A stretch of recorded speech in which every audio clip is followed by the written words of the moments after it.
Welcome to my series, visiting different K-pop companies. Today we're going to be visiting Jellyfish Entertainment. Let's just go first. Wow, this is totally not an entertainment company. I wonder which one it is. There were people taking photos of the Verivery sign, but as you can see, Jellyfish Entertainment. This isn't even a jellyfish, it's a freaking goldfish. But I think it is cute though. Judging by the security, interesting. What if I just walked in and pretended like I was a trainee? Like, would they even notice? But I'm not gonna try it because I don't want to get in trouble. So we're not gonna do that. Jellyfish Entertainment was established in August 17th of 2007 by composer and producer Hwang Se-jun. Between the years 2007 and 2008, the first few artists signed with Jellyfish Entertainment that include very notable figures like Park Hyo-shin and Si Kyung. These artists are more of our parents' generation, not really ours, but they're still very well known in the industry today. Fun fact, Si Kyung actually left his previous company and followed his manager to Jellyfish Entertainment, which really showcased his loyalty. The success he had at Jellyfish Entertainment really paved the way for future artists at the company. Then in 2009, someone who's more recognizable by people our generation, Seo In Guk, signed on to the company. And if you don't know who Seo In Guk is, he was on the K-pop survival show Superstar K, and he got really big after acting in the Reply 1997 K-drama. I feel like he's known more as an actor rather than as a singer, even though he has released some albums as a solo artist. But he eventually left the company in 2017. Then between 2009 and 2011, there were just all of the solo artists who released a few albums. And then in 2012, there was an Mnet survival show that was working with Jellyfish Entertainment called My Doll. This is when Jellyfish's first boy group, Vixx, debuted through this show. Vixx stands for Voice, Visual, Value, and Excelsius, which I honestly don't know what that means, but this definitely shows that anything that was edgy in K-pop was trending. I feel like Vixx became decently popular in that time, but they're considered more mid-tier compared to the other artists of their generation like EXO and GOT7. The only song I remember from this group was Chained, which did pretty well, and I think Shangri-La got really popular even though I don't really remember it. Out of all 6 members, only Leo, Ken, and Hyuk stayed, and then Hongbin and Ravi left. But currently they still do things together as a group, even though they're not in the same company. To be honest, I feel like the 3 who left are the more popular ones in the group. Ravi is doing really well with his own record label, and he's also had some success on variety shows. Hongbin ventured more into acting. And does anybody remember the K-drama Murim School? It has the female lead from It's Okay to Not Be Okay, and it was kind of like one of those fantasy action dramas, but it just had a really weird concept. But it honestly felt like a fever dream. Unfortunately, he got cancelled in 2020 after he did a Twitch live stream and he made some comments about other artists' songs. A very interesting way to go down in the industry. N had to do his military service, and then after that he signed with a different agency. It is the same one as 2PM's Taegyeon and Sojib-sup, who are very famous actors. He did pretty well in the K-drama Mine, which is kind of like a Walmart version of Penthouse and Sky Castle, but it was still pretty good. 2012 was also the year when Jellyfish did their first company-wide concert called Jellyfish Live in Japan, and this really showed progress of the company's growth. In 2013, Jellyfish was acquired by CG which is another very big company that takes a lot of subsidiaries, kind of like Kakao M, and they were an independent label of this company. Then in 2016, Jellyfish started to expand more into the acting sector as they signed on new artists and talent into the company.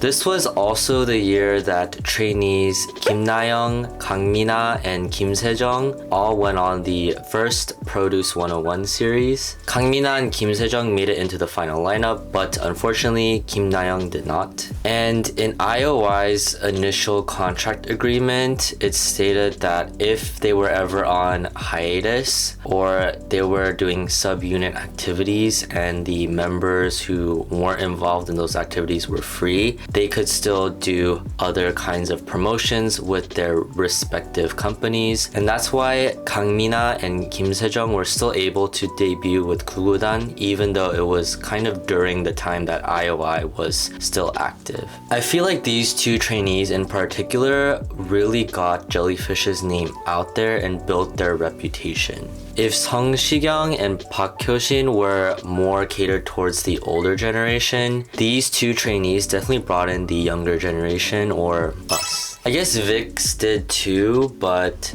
I feel like with Vixx, I didn't even associate them with Jellyfish Entertainment. And I feel like a sign of an entertainment company doing pretty well is when their artists bring more attention to the company than the other way around. For instance, HYBE. People know BTS more than HYBE, but BTS brings all of that attention to HYBE. And that is why HYBE has established itself as a very reputable company. But that's just my personal metric. Now, I practically know next to nothing about Gugudan, which is a group that Kang Mina and Kim Se-jung debuted with. I can't even name a single one of their songs, but I feel like this group was drowned out by the other groups who had ex-IOI members, and I feel like that's saying a lot considering that these other groups who had ex-IOI members like WJSN and Wikimiki weren't even that popular themselves. Now, this group did make subunits, but I feel like whenever a company or a group has to make a subunit, it's because either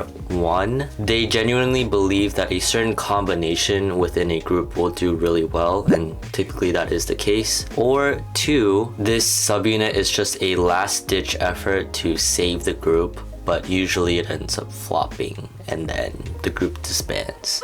And eventually the group did disband in 2020 and 3 of them left the agency altogether. Oh, and by the way, Kim Na-young was also in Gugudan, and I really liked her on Produce 101. I feel like she was a very talented singer, but she really didn't get that much recognition. Arguably, I think she's a better singer than Kang Mina, who did debut with the final IOI lineup, but I guess Kang Mina's overall performance skills were better. Kim Se-jung, on the other hand, she really shined on Produce 101 as an artist, but once she joined a group setting like IOI and Gugudan, I feel like she wasn't really able to show her charm as much. Her vocal color and vibe started showing a lot more when she became a solo artist, and she also started to become very prosperous once she started doing solo activities, and we can see this in her recent role in the very popular K-drama Business Proposal.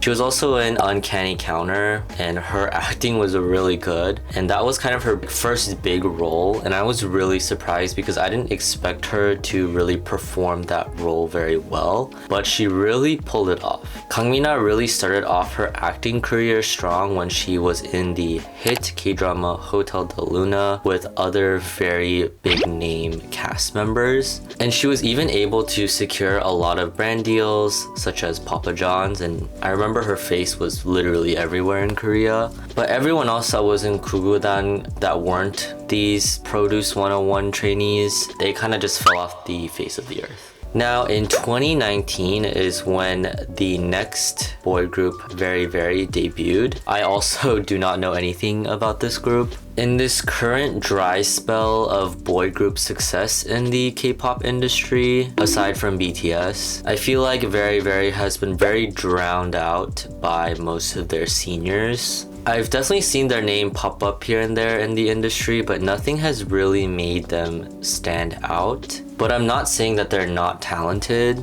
I've heard that one YouTuber actually tested an algorithm for how synchronized boy groups were, and Verivery came out on top.